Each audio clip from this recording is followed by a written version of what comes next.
So this is the time we allocated for the question and answer, so discussion. So cordially invite if you have any question or suitable topic to be suggested for the sake of our discussion. One thing I would like to clarify what you said last night. During the time that I walk, I also feel that I have a lot of mental formation. So, which one should be my primary object? Observing my mental formation or trying to focus on left and right? In meditation, specifically when you are focusing on the mindfulness, you give the priority to the primary object.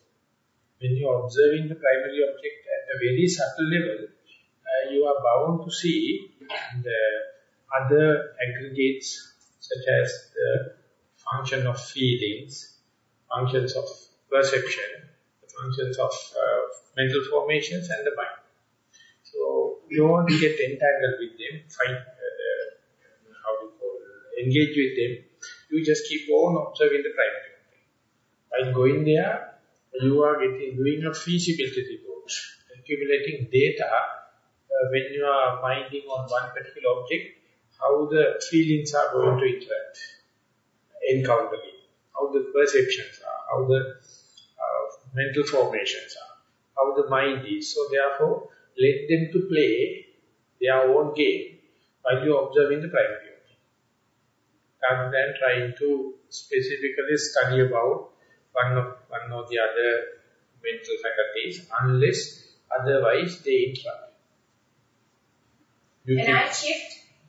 Can I try to shift and see?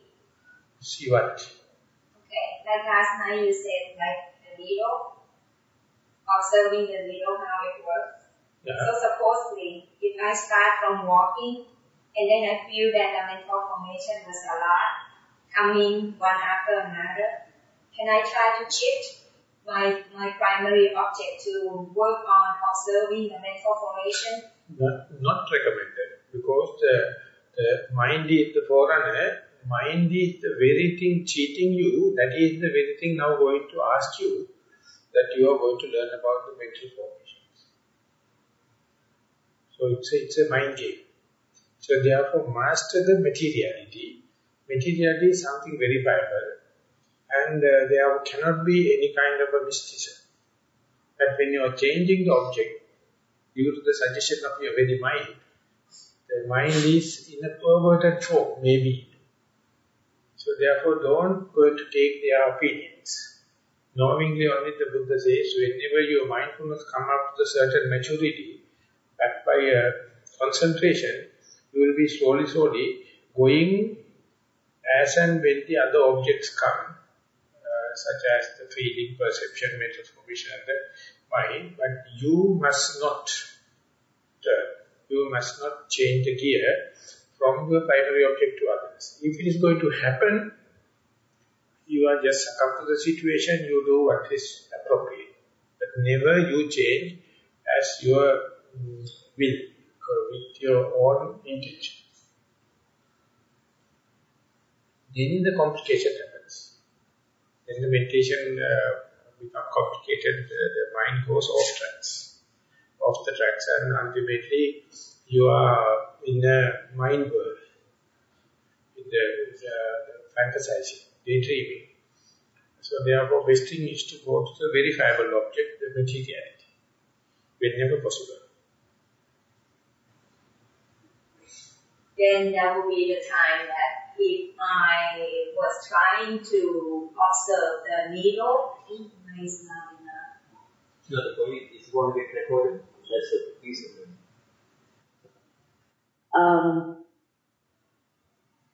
Just again, to clarify what I heard last night. If I was trying to observe how the needle is working in the process, I have to be aware, or I have to be careful that during the process of observation is only observation, because it could turn into that I actually give the power to my mind to master and conquer my behavior. Is that right? That mastering on the thing that we call the development of the insight. We are establishing based on the materiality. When the materiality becomes subtle and subtle, it is natural for the mind to take the subtle objects like mentality, the feeling, perception and all the kind of thing. So they will happen as a natural unfolding rather than your changing of the gear. Whenever you are to change the gear, you have to take the responsibility, you get committed. It's a natural unfolding. That is what the Buddha put Kayana-Vasana first in the Satipatthana. And once the Kayana-Vasana come up to the certain maturity, it is naturally going to the Vedana-Vasana and Chitta-Vasana and Dhamma-Vasana. It is not asking you to change from this to there, just like a gearing. It is natural unfolding, natural way.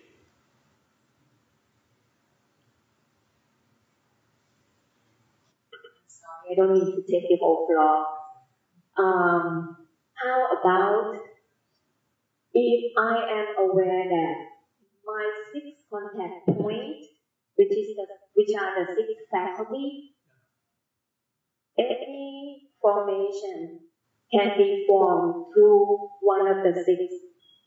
And if I just play to be done, like just observing which one coming through which faculty, then in that case, it's still in between whether I should focus on one faculty or should I be aware of all the six at the same time. When I try to work on the sensitivity to the contact point, what would be the best way? So I will not get trapped into the mind. That means that they are not in the sitting, not in the walking meditation, maybe walking or in the day-to-day activities. All the faculties are open, eye, ear, visual objects, hear the sounds, the nose, the smell, tongue and the taste, tactile sensation and the body sensation and the tactile sensation, and the mind and the mental objects. So when that happens, whenever you are in the day-to-day activities, you have to pay the attention, or you must be directed with your intentional work what you do. That if you are supposing to go from here to the supermarket, your main aim is that. On the way you see an accident or you hear something, and you must understand it is not your main object. Your main object is to go to the supermarket and come, and there you keep all the activities related to that. Other things you consider as the secondary objects. Sometimes secondary object is definitely very grave and dramatic, and there you go there and you have to attend.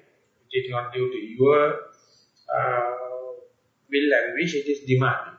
Under such circumstances you change it, but soon that finish you have to come back to the main object. And there it says the intentional action is the main thing. And while it is happening, all the other faculties are also pulling your attention here and there. Be aware of it. Don't try then to prepare the agenda for you. You have your own action, your own intentional action, that you know why you have taken the decision to go to the supermarket. And while it is happening, don't let all the other faculties and the events to make the agenda for you. If it is so, no organization of your life can happen. So while it is happening, the primary object, going to the supermarket as the primary object, you have to understand, you can't do it without any distractions. There are a lot of distractions happening. Everything must be at the observational level. Don't try to make decisions. Don't try to make decisions according to that. Then you will never fulfill any task, because all the time each and every task is being challenged by the other senses.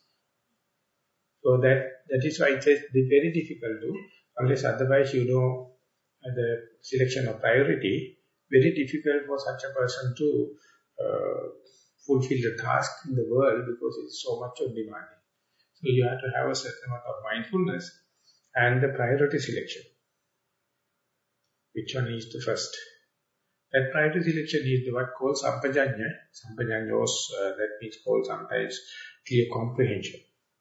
Clear comprehension is something happening whenever the mindfulness comes up to a certain maturity. It presents things in a orderly manner or priority selection. Then you are not compelled, you are not moved. You can see in their due gravity, the weight, then comprehension can take the decision, this is the what you must have.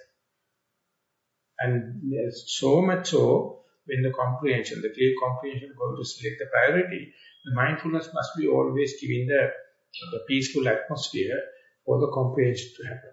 Otherwise, you are doing a decision, arriving at a decision, it is rather emotional or rather with lack of information. So there is no guarantee it will be whether you will draw the proper conclusion, proper inference, proper decision. So that with a half-hearted kind of thing, even though the demand, the pressure is too much, whatever you are going to commit, you have to bear the consequences. Best thing is not to rush to a decision, rather accumulate as much as data, just like a big project you are doing, accumulation of the feasibility report, accumulation of the data before putting into a plan and implementation. But in the untrained mind is always rushing to a decision, thinking it is creating a demand and kind of thing. Ultimately, you don't know when the consequences are going to happen, how it happens and what it happens.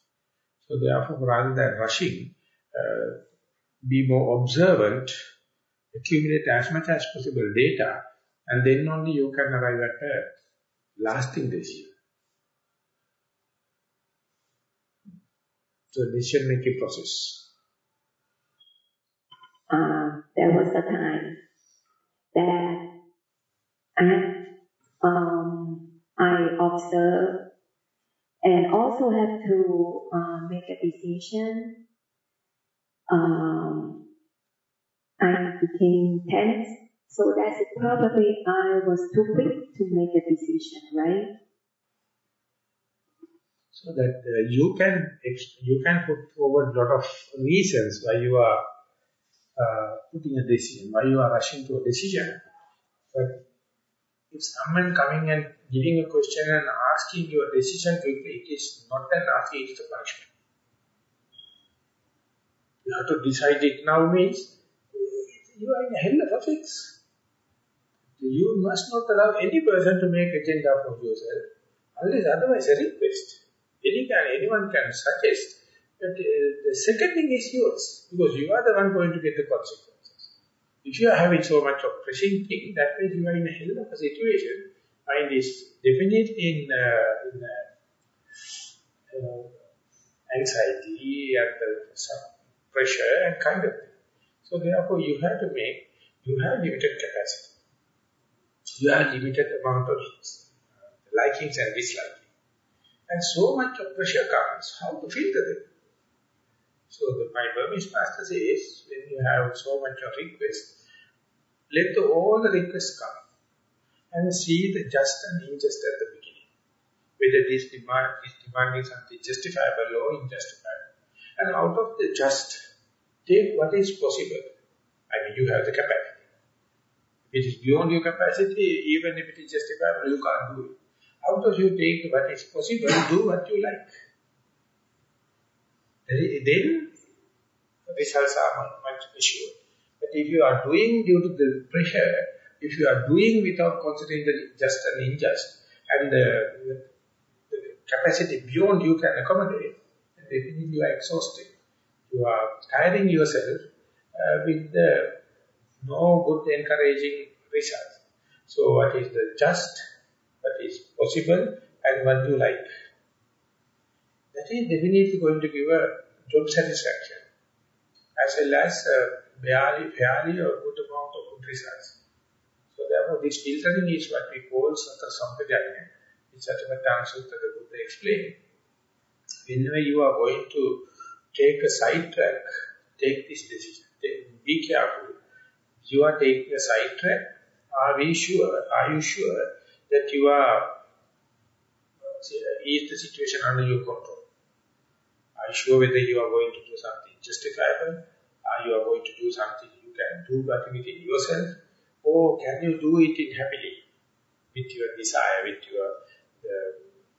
your liking? If that is the case, then it's going to, there's then more chances for you to get the good results. Otherwise, that whenever the situation happens and if you're going to commit, basically you will end up with unpredictable results and depression. Most of the dissatisfaction and the depression.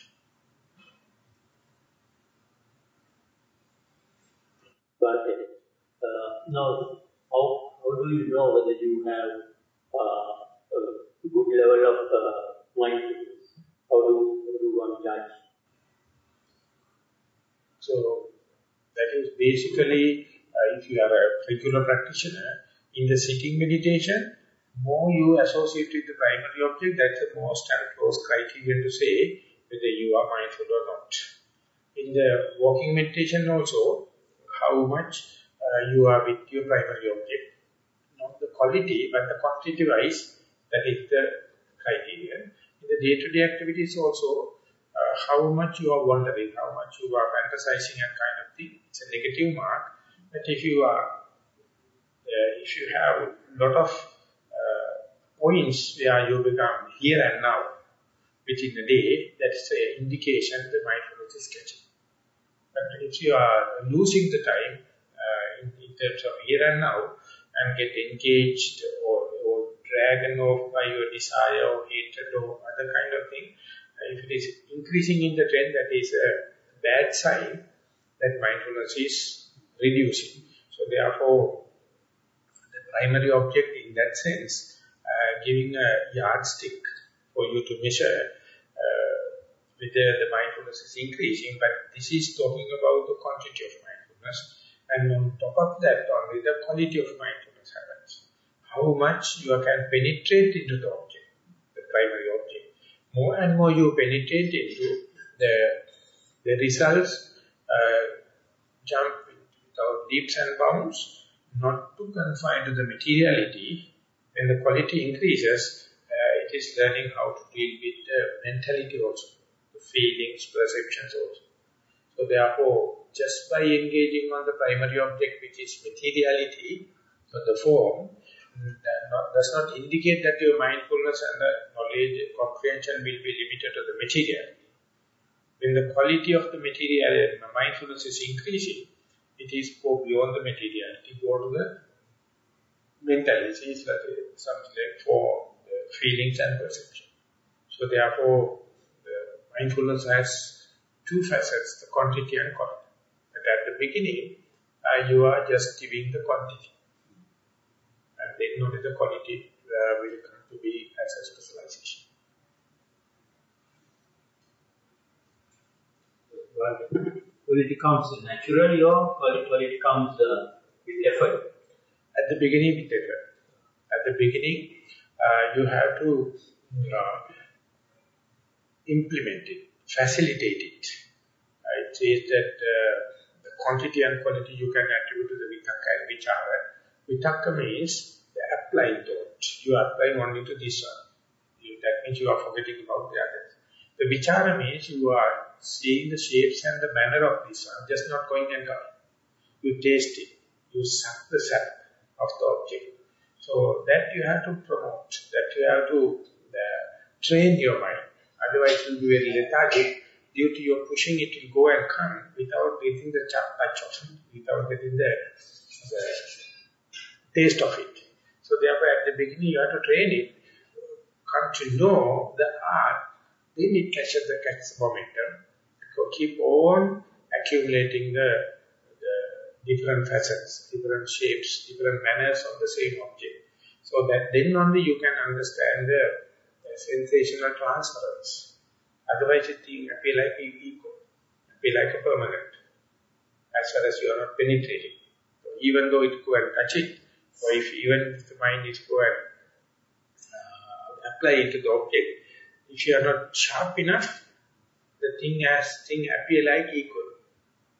But when you are rubbing and going to touch and you get the taste of it only, that you see its appealing, its taste, shape, the manner is slowly changing. So therefore, at the latter part, when it's going to catch the momentum, you must withdraw yourself as much as possible. Let the mind itself to go penetrate. At the beginning, your personal involvement is there. You have to do it mechanically.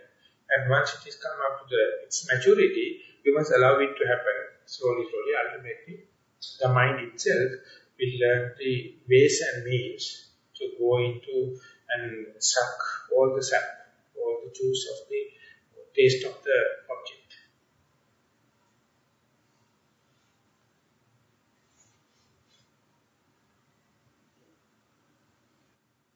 But still you have to try.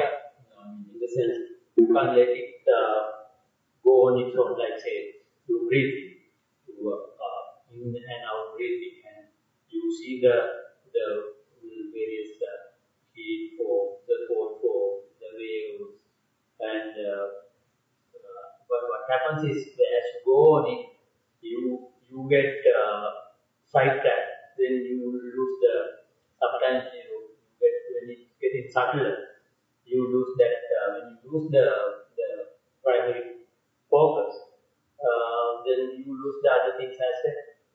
Can you give me an example? Yeah, this is what happened to me. When I was breathing, I used to get the heat and cold and sort of vibrations, waveform. Then the body, once it happened to me, the body was like, whether I didn't know whether the breath was moving or the body was moving. So I had to voluntarily stop the breathing to see what was really going on, because I got confused. So then I knew it was the breath which was causing vibration. But my mind was telling me it was the body. So I was a little bit confused at that moment. So that means that according to the example you given, that you have done is correct, because you reduce the confusion by your simple trial.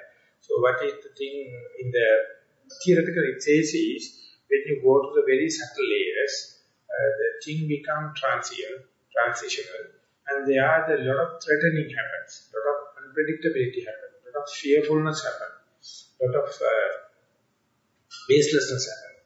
Their mind become panicky and come out with so much of suggestions, because it knows it's losing its power. The egoistic is losing its power. The conceit is losing its power. And the desirability will be replaced by the boredom. Desirability will be replaced by the monotony. So their mind is becoming something like a fish out of water. So there are two things are threatening you, your life and your body. So the Buddha says, specifically the teacher says, when you come up to that kind of a transitional period, if you wish to develop your faith, if you wish to develop your energy, if you wish to develop your mindfulness, if you wish to develop your concentration and the wisdom, sacrifice your body and the life. But to go prepared, even though my body is going to get scattered off, I don't care, I will believe on this object, meditation. Even I am going to die, I am going to send back. Because you have only two things to sacrifice, body and the life. So unless otherwise you are ready to do it, these are the two things upon which you are entertaining doubts and worrying and all the kind of things. So more and more you go there, you know now you are really engaged in the meditation, mindfulness also catching, and the object is really rubbing against. Under such circumstances, you must be ready to sacrifice the body and the love to the body and the life. It says, Kayecha, Jivitecha, Anapekkata Upadana. Apekkata means the expectation. Anapekkata means you are ready to give. That is the point. It becomes the heroic effort. It is not the mere effort. You are ready to sacrifice yourself. So that is why each and every person, not only the meditation grounds, you see any hero, in any nationality, any subject, at a time they were ready to give up. Then only they come into the next sphere. This transitional, transformation of this paradigm happen at the cost of your body and the life. So on that sense, the Buddha, without any this thing, he says, take myself as the pivot, give up your body, give up your life, otherwise your reinforcement of the faith never happens. Your faith is very wavering. Your energy also limited. You don't know your full capacity. Mindfulness also never becomes steadfast. And your concentration also subject to changes. Your wisdom also not fulfilled because you are preservative towards the body and the life. So you must go prepared. Even the body going to wave, even the breath going to wave, then never mind. And that is how you come to know the perverted nature of the mind. Vanchanika dhamma, or the cheating nature of the mind. It can be up to any mischief, any mystery, any magic. But if you are going to believe, you have to sacrifice the truth. If you have to get the truth, you have to sacrifice the body and the life. So this is happening in the early part of, it says that, for example, if you take, I don't know whether you are familiar with 37 factors of enlightenment. In 37 factors of enlightenment, the mindfulness itself is representing in 8 places. That means at the beginning at the Satipatthana level, and then it goes to the faculty, and it becomes power, it becomes the enlightened factor, and ultimately it becomes the eightfold path, one aspect of the eightfold path. So there are, whenever the mind becomes, the mindfulness becomes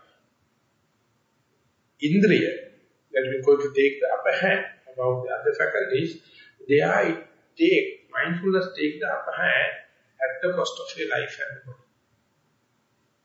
Otherwise, mindfulness is paralyzed. It is not up to the mark.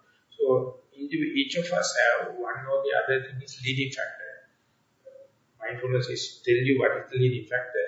And when that leading factor is going to take the upper hand, it has to sacrifice, for the namesake, your body and the life. So that is the commitment.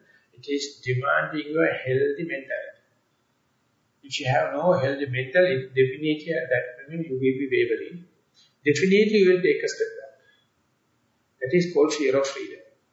That has been well explained by Eric Fromm. He says, whenever we are fighting this changing nature or earthquake going to happen, our base is going to shake.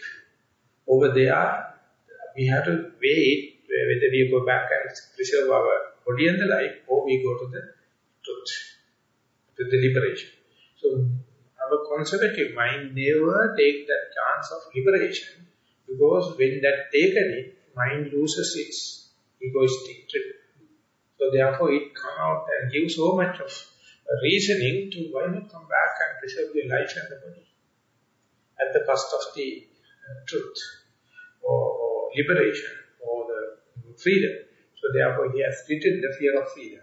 It's very interesting, not meant for this meditation, but he says our freedom is always there, but our rational mind never takes this as an option, because whenever we are selecting the freedom, our rational mind is losing the grip.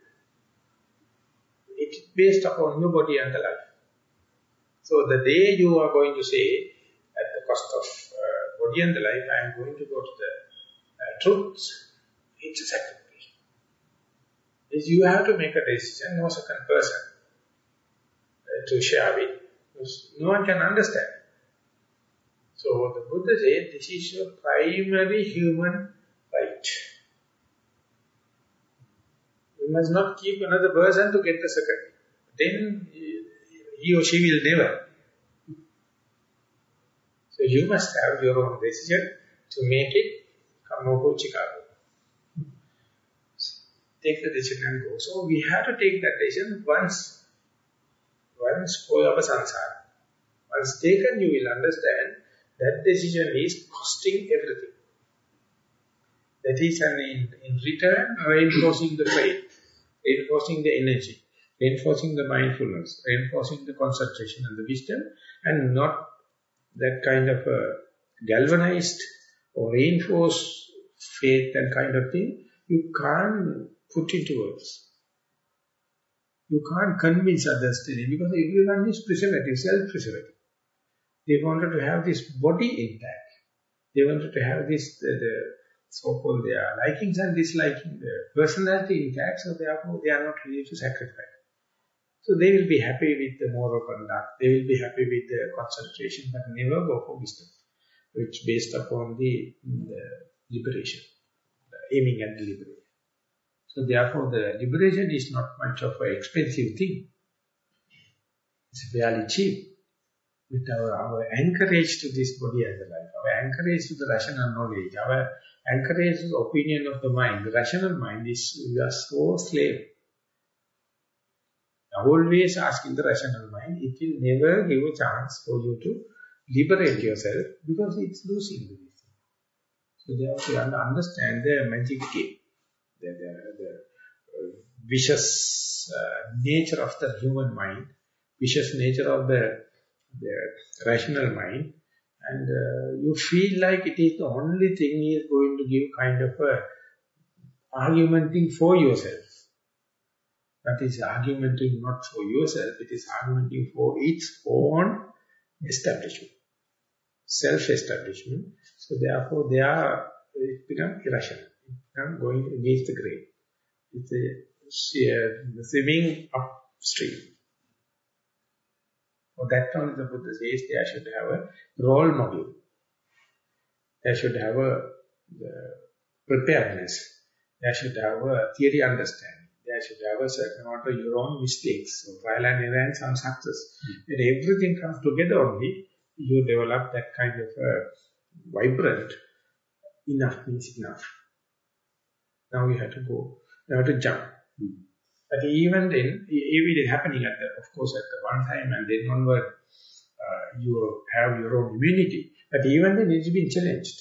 Again and again, you have to re-employ it, and then only you will understand. It's just a mere mirage. It is just a mere image. There's nothing threatening. So you have to take this bold decision, then onward, you know what to do and when to do. Otherwise, rational mind is such a very expensive lawyer. Very, very expensive lawyer, always self-critic. Never give that bold against the grain decision. So it is by increasing the mindfulness. That's the only way. No, mindfulness itself won't go to that level. The mindfulness come and show the world. It says, this is the point, you are always going there and come back.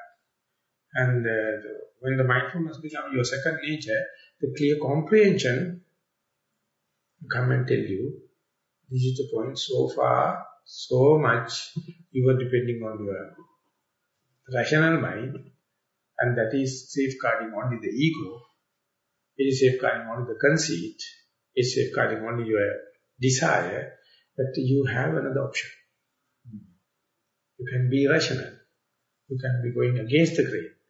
And that is, I don't know whether it's a decision or something electric, something happening.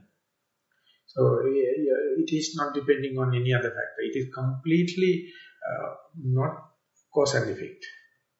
This decision is not cause and effect. Once that happens, it happens. If it is not so, everything happening with the cause and effect, that means the rational mind is coming. But there is a kind of a shifting of paradigm. And in every point, you are completely alone. Even the Buddha is not there. Even the teacher is not there. Not any beloved one. But you have to take it. And that is what ultimately going to answer the question. So therefore it is, how to call that, completely independent decision. Not depending or not suspending upon anything. All your knowledges and everything, every assets and achievement going against that. That is the most intrinsic nature of it. anything you accumulated, anything you call asset, is always becoming a burden for that kind of a quick decision, impromptu decision. So therefore, for the Bhattacharya and for the Sopa kind of the easier. Because they have nothing to sacrifice, they have lost. So for them it's easy, but those who have achieved, that Jesus Christ told that going through a camel going through a needle hole is easier. But the rich person come to the God is so difficult. Because that they have so much of assets to drop in order to maximize or develop the freedom. Appreciate the freedom. You have to look at it and shut them down. Put aside. Otherwise they are working against it. So that is the point where the mind becomes shaky. Sometimes the body is shaky, sometimes sweating, sometimes you get tremblings. Everything happens, that's a very good sign. Now you are nearing the decision.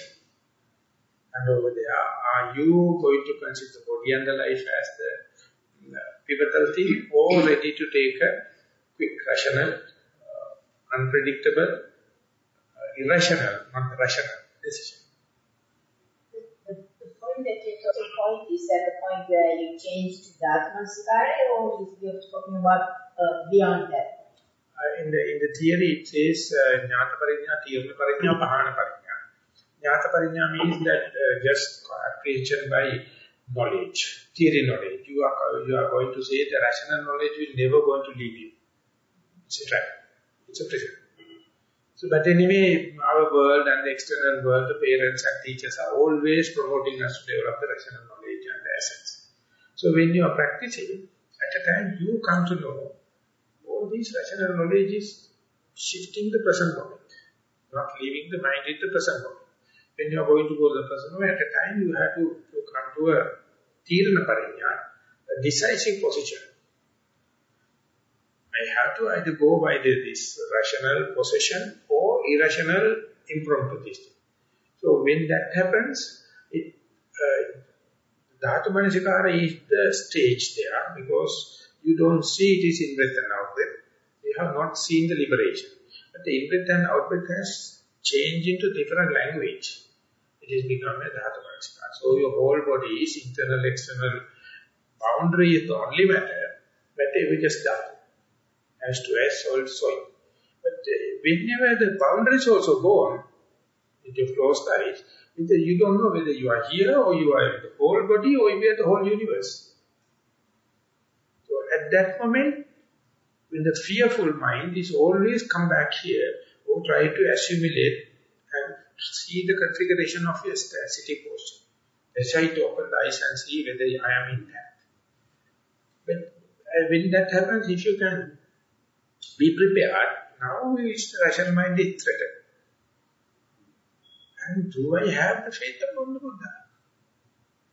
Do I have the enough courage, not just courage, but hilarious courage, how to call this, heroic energy, something to do new.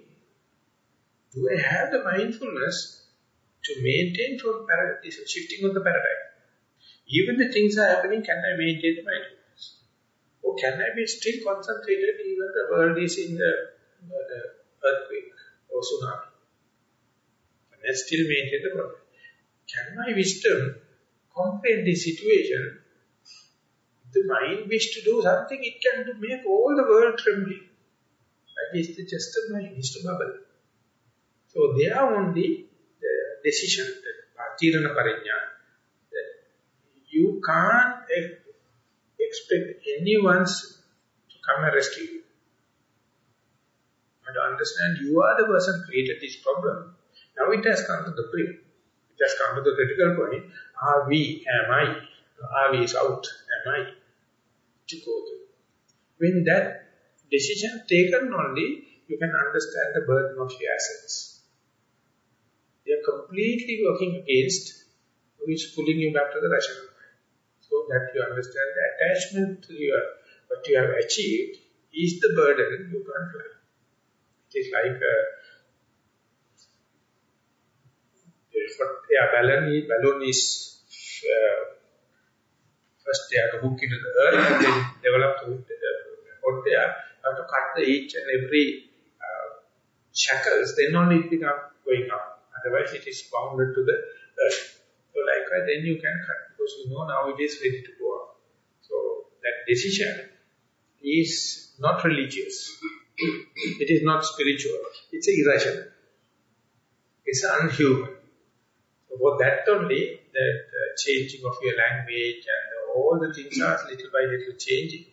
The breath becomes Dhatu Manasikara, body becomes Dhatu Manasikara, and feelings, perception, everything, you understand. So transient. You can't make any conclusion. There is no criterion. There is no yardstick. Everything is the temporary higher things. So they are what is the ultimate. So there only you can understand your body, your likings and disliking, your possessions. So everything is putting you back into the same yardstick, same measuring capacity, and therefore you have the traditional way of looking. Within that traditional outlook, liberation is not included.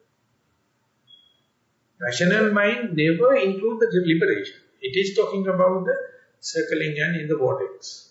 If you wish to take the liberation into your combination, you have to sacrifice, you have to challenge all your possessions, all your rational mind, all your knowledge.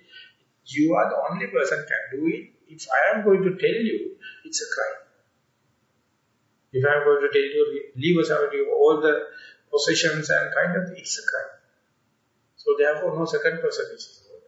You have to come up to the weighing system and then understanding the friction in the samsaric journey, disadvantages, and weigh the other side where there is no bondages, and you are the only one. Therefore, the Buddha says, don't call me, I am not coming.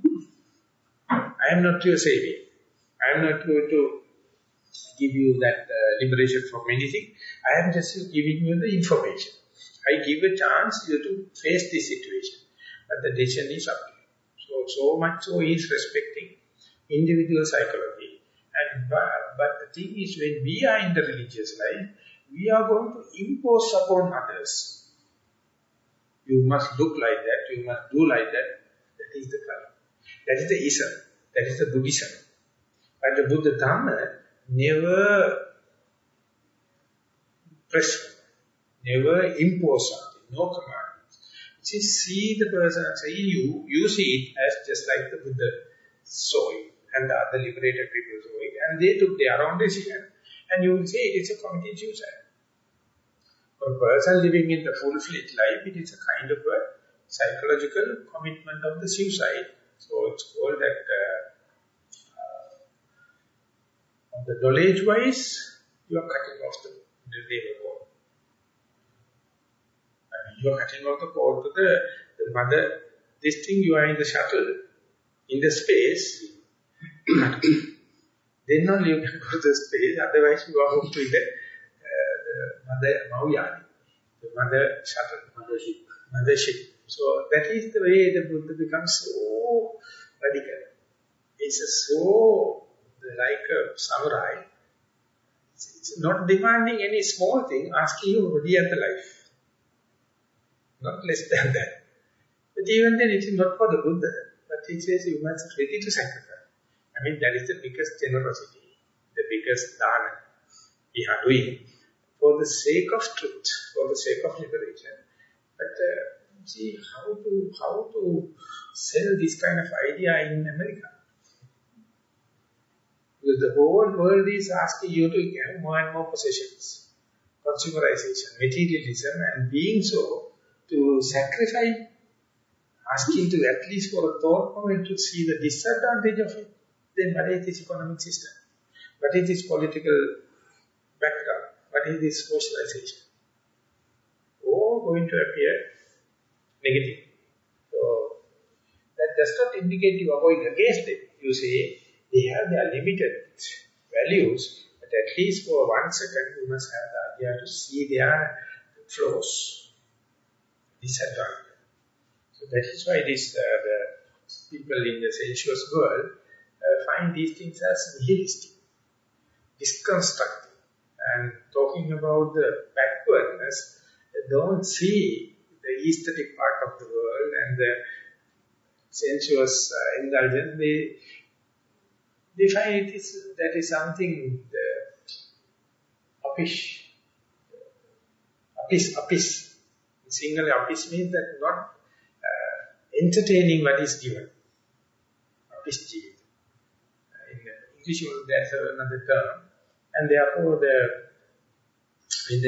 Nietzsche and Schopenhauer was explaining it for the first time in the West. All the other psychologists, they can't deny them, but they say you are distant, you are nihilistic, and your theory is completely against the civilization, against the other productivity and creativity. But they don't. If you understand this world as something created by a omnipotent omniscient God, that is negative. But the Buddha says world is on the suffering. It's lying on the suffering. If it is so, getting rid of this is the only way out. So after you develop the qualities, you must see the flaws, you must see the disadvantages.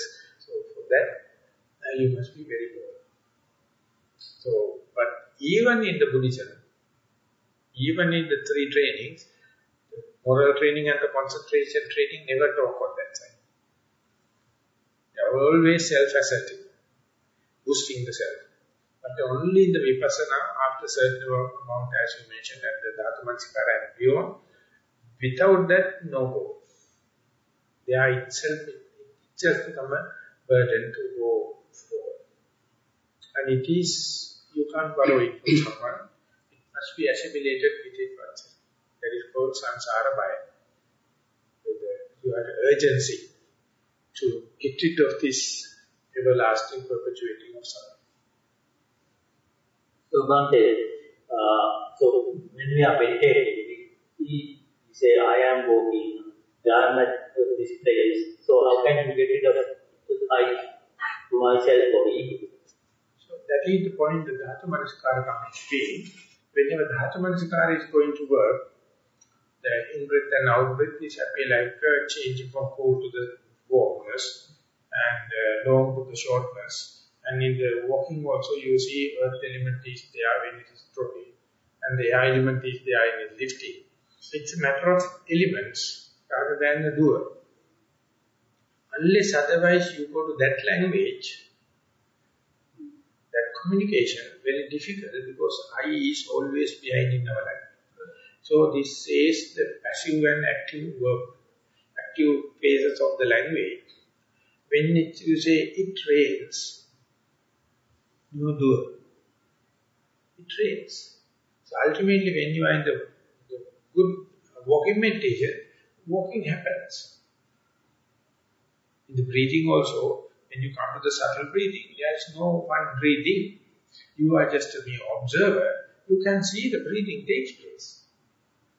So that is, unless otherwise mind come up to that level, very difficult for you to get rid of this linguistic hook.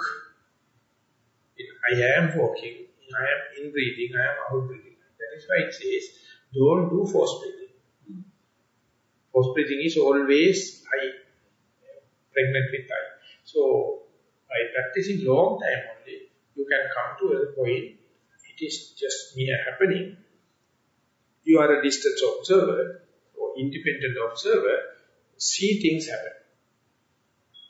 At that level only you can understand the shape, breaking of boundaries. As far as you are going to say, I am walking, I am doing kind of thing, even the meditation, if you are going to do something, in meditation, that means you are imposing I, or sankhara, or mental formation, so much so, your mind takes the upper hand. You must let everything happening. At the beginning, as you asked the first question, at the beginning you have to do, you have to get the momentum. Once the momentum given, that is snowballing effect. It says when on the top of the mountain, if there is a big boulder, you have to dig it and put it to the slope. Once it put into the slope, it gathers the momentum. Even if you touch, you can't stop it. And when you are taking and lifting and till it put it to the slope, a huge amount of manual work. Then it catches the momentum.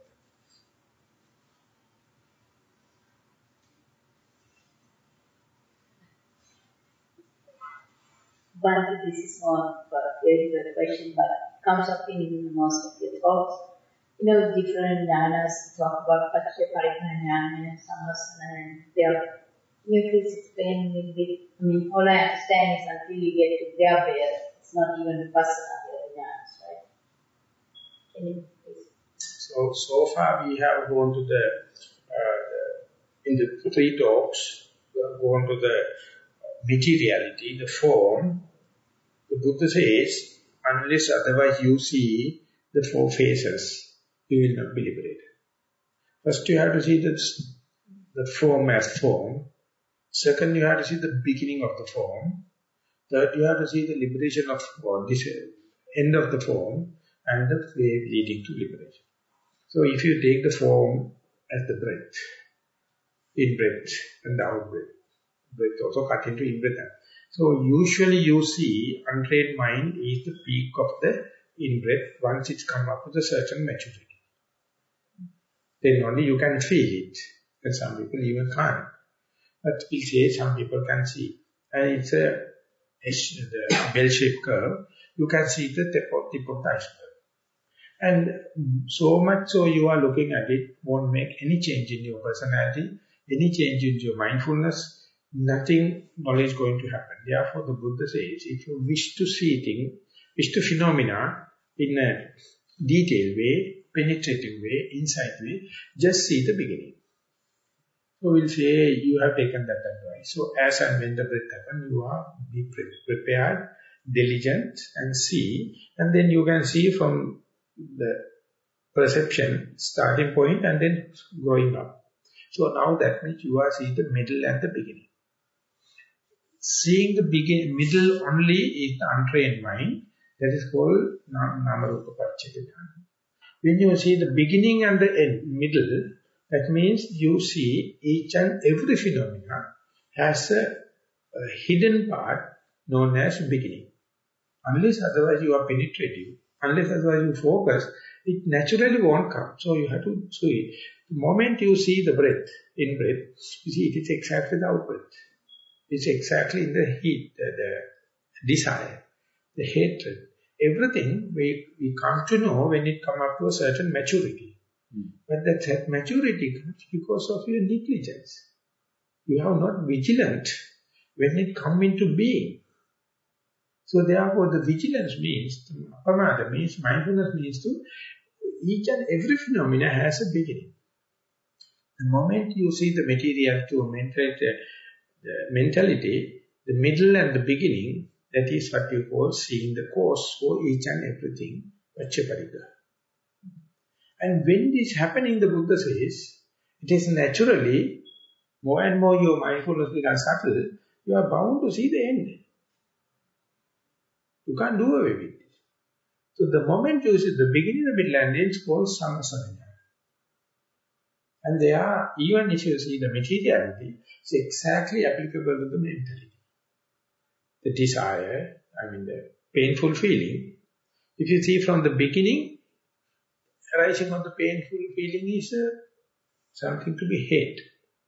And when you come up with a peak, due to the hatred, you can't see when it is disappearing, it's a pleasure. Due to the hate, you can't see. Otherwise, if you remove the hatred towards the painful feeling, if you are managing to see the beginning, when you come to the peak, definitely you have to say it is tapering off. The starting part is the hatred. The disappearing part is the pleasure. Other way around in the pleasurable feeling. And all the perception, all the formations have the same. So this, seeing the middle without training, untrained mind see all of the middle. And if you are going to draw a conclusion, definitely you are finding the answer outwardly. And then no one can help you. Therefore, in order to bring the attention to you, you have to say that, see the beginning. When you are seeing the beginning, you say, you definitely understand, you can nip it at the bud level. If you are not waiting till it grows up to a tree to chop it with the axe. So this is exactly the principle. So whenever you are going to see anything, how it develops, you become the master. So that is the only part. Up to that much you have to force. Up to that much you have to manipulate. Or focus yourself. And once you see it, it is natural for you to see the end. So when that happens, you see, if the world is full of suffering, seeing the beginning of suffering is invariably leading you to see the end of suffering. Then you slowly liberate. That is called Nirodha. Nirodha means disappearance, the tapering off. That tapering off part is so releasing. But if you consider this world as something good, positive, then tapering off appear like something bad. If you take the world means something suffering, the moment you see it's a Nirodha, it's good. So usually the Nirodha is a fearful thing, that is what we call the fear of suffering, fear of freedom. We are happy to see the birthday of the baby. When it's dying off, it is not good. It is we are not telling. When the flower is blooming, it's very good. When the petals are dropping, it is not beautiful. Every time in the aesthetic world, in the physics and everything, we are highlighting the beginning part. And we are closing the chance that we see to see the end of it. But the Buddha says, see the beginning to the as early as possible, definitely your sharpness will come, and therefore the end you see, the moment you see everything arising has the nature of passing away. Passing away is the releasing part. Our mind has not been trained. It has become a black box. When you see that for the first time, Sammasana Jnana, you come to know, not in the tiny particle level, but at the agglomeration level, arising and passing. And then only you are ready to sacrifice. And then you can go into the Udyapa Jnana and serious or powerful Vipassana Jnana and acclimatization, preparation is happening at the Dhammajiva Paccaparigraha Sammasana Jnana level. On the Sammasana Jnana level, you have another acid test. Are you ready or not? Even again asking, are you ready? Now you have given all the tests you have passed. Will you take the second course? Then only you will be taken to the serious advanced level classes. What is that acid test? What is that test? At the Sammasana Jnana, you are given with the shaking of the mind and sweating and boredom and all the kind of things. It is giving all the information and shaking you. Information itself is shaking. You feel the fearfulness, boredom, monotony, and cornered, lost, disintegrated, all the kinds of you feel nauseatic, feel like gymnastic. So all these things indicates how you are facing, but for a good advanced yogi, it's a good dog. But those who are with the sensuous sphere, it can be like a threat. So what they do is, they are changing the teacher, they are changing the object of meditation, they are changing the meditation techniques and kind of thinking it is not fitting with me, there's something wrong with the meditation. But of course it's a good sign if you interpret it in a proper way, because it's as a test. So that's why the association with the advanced people only can tell you, but even then you won't believe. So you feel threatened. Only they can say this is a good sign. So that also you have to second. With your life and your body, you have to second yourself. I have to look at it in a different view, in a different value system. And then only you are really becoming a yogi. Then onward only, you will be concerned about your moral integrity, your concentration and the wisdom. Till then, it's called that faith. Beyond that, it's called resolute faith. The resolution comes there. So the morals and everything doesn't matter at that moment. Up to that moment, you are doing due to out of fear. Up to that moment, you are moral because you are fearful, not due to your deep understanding. Not due to your own verification. Verification happened at that level, and even then 95% will come back. They will never go forward.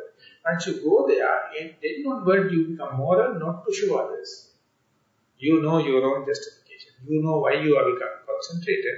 You know without that you can't. Why should you become choiceless? You know it, not to show others. Not for the gain and the fame. Resolution is going to take. Then onward, you are striving. Up to that, you are just trying. Trying this and that. Right, electrically. Then onward only you take. You commit yourself.